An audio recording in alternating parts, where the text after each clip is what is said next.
Okay. Okay, friends. So now what we will do is we will do a small lab, that is how to enable server access logging. Okay. For that, just come here. Just you can see here AWS console login. You just log in into the console. Okay. Click on AWS. 1 second. Click on AWS console logging here. Click on AWS management console. Click on already have a account, so you can directly click on that. Log back in. Okay, click on this log back in. I want to log in again.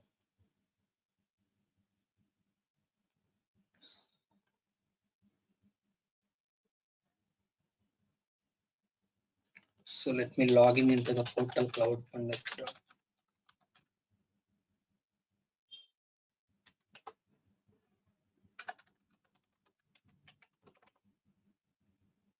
Okay, so once you log in into the console, what you need to do is you can create a bucket, friends. After creating the buckets, we have seen how to enable the versioning, right? So only that particular part we have seen. Today we will see remaining things. Just click on S3. So once you click on S3, the main advantage of this S3, if you see, friends, if I am in another service, you can able to see your regions. Okay, all the regions you are able to see here. But when I click on S3, you will not have any regions enabled. All regions will be disabled. It will show as a global. What it means is it is going to display all the buckets which you have created in the different regions. See, this one I have created in North Virginia, Mumbai. So all the buckets which are available in all the regions, it is going to display S3 service. Okay, let's say these are the buckets already available. Let's say I want to create new bucket. How to create a new bucket? Click on create bucket. See, friends, options got changed, I think. Okay, if you remember, we have created the S3 bucket yesterday or day before yesterday. The options were different, but now the way this particular page is displaying is totally different. Okay, fine. So bucket name is there are some limitations when you are giving the bucket name. If I give test and if I try to create, so what it is going to do, bucket with the same name already exists. You should not use the same name. Can I use something star here? It will say invalid characters. You should not use the star also, friends. Invalid characters. Okay, what you can use is you can use something like dot, you can use, or hyphen you can use. Special characters you can use only two things. One is Cloudpandith AWS S3 dot bucket. So dot you can use and hyphen you can use, but you should not use the any other special characters. Next, you should not use the capital letters also. Let's say I will try to use C. See what it is saying, bucket name must not contain uppercase characters. Only it should have a small letters. What are the limitations? First one is all the names, whatever you are giving for bucket name, it should be a small letter. Second thing is it will allow numbers as well. See here I have given S3 number I have given. It will allow numbers. Third point is it will allow special characters, only two characters. What are those? Dot and hyphen. Okay. Fourth one is bucket name is a globally unique. You have to follow all these things when you are creating the bucket.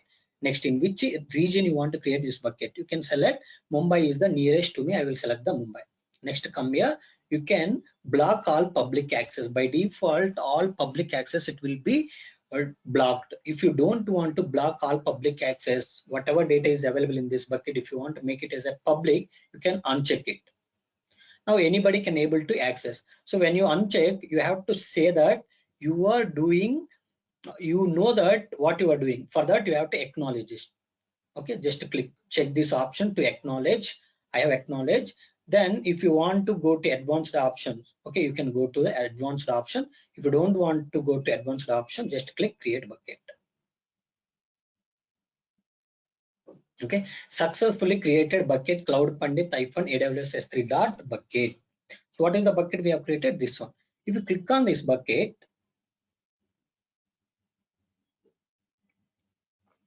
okay, now if you come to properties, friends, so if you remember, we have completed the for versioning, how you can enable versioning, okay, how you can keep all backups, how you can delete the latest version to restore the backup version, okay, all those things we have seen.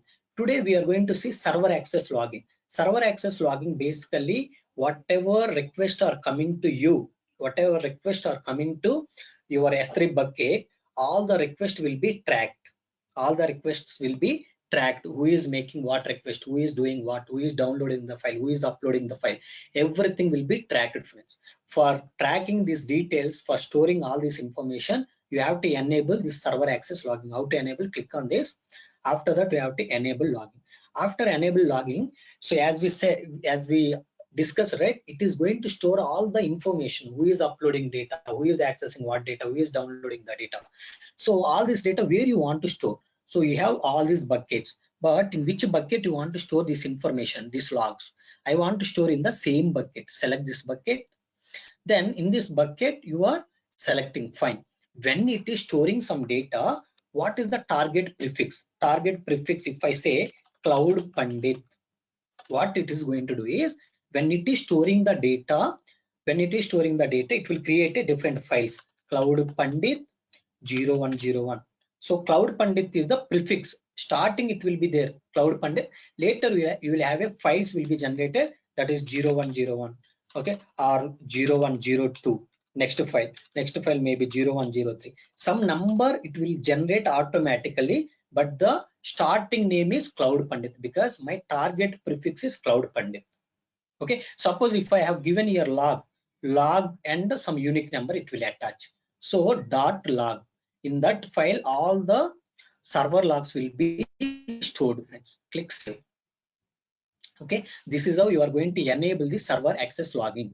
So once you enable the server access logging, it will take 1 hour to generate the logs. It will not reflect immediately. It is going to take for about 1 hour. Okay, it is going to take for about 1 hour. Now I am going to show you. I already enabled server access logging on my another S3 bucket. Let me show you. That is available in another account. Let me show you that, friends. Click on AWS Management Console.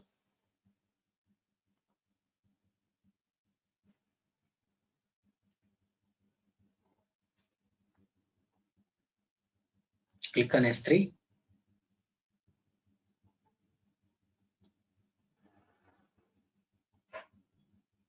Click on this delete now.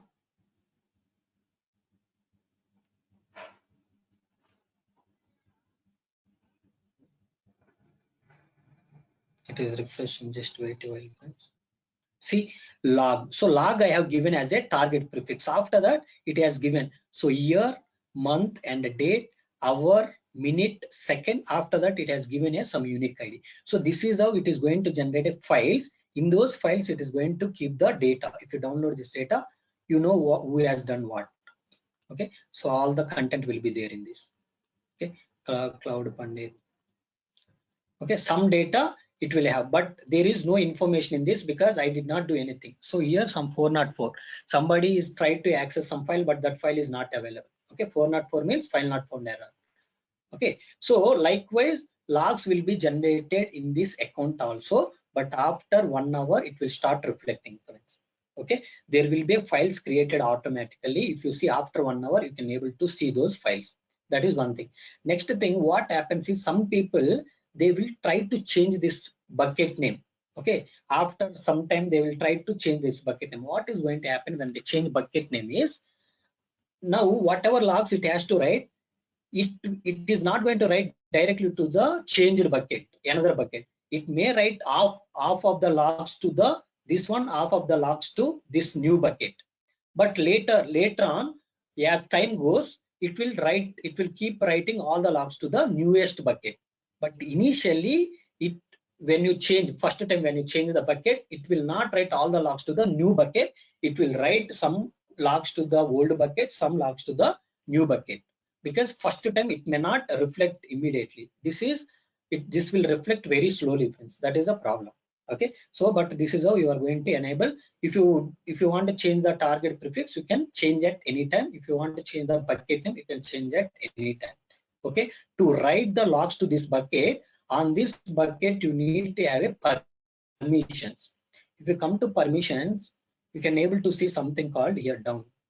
Come click on access control list. If you come here, S3 log delivery. So log delivery group will be created automatically. It will give write access because we are trying to write logs to this bucket. So log delivery group is the group which allow you to write the server access logs to the S3 bucket. For that, you need a write access. So write access is already enabled. You don't need to make any change. Automatically, these permissions will reflect. These permissions will change once you enable the server access logging here, friends. Okay. Okay, friends. That's all for today, friends. Tomorrow we will see remaining things. Thank you.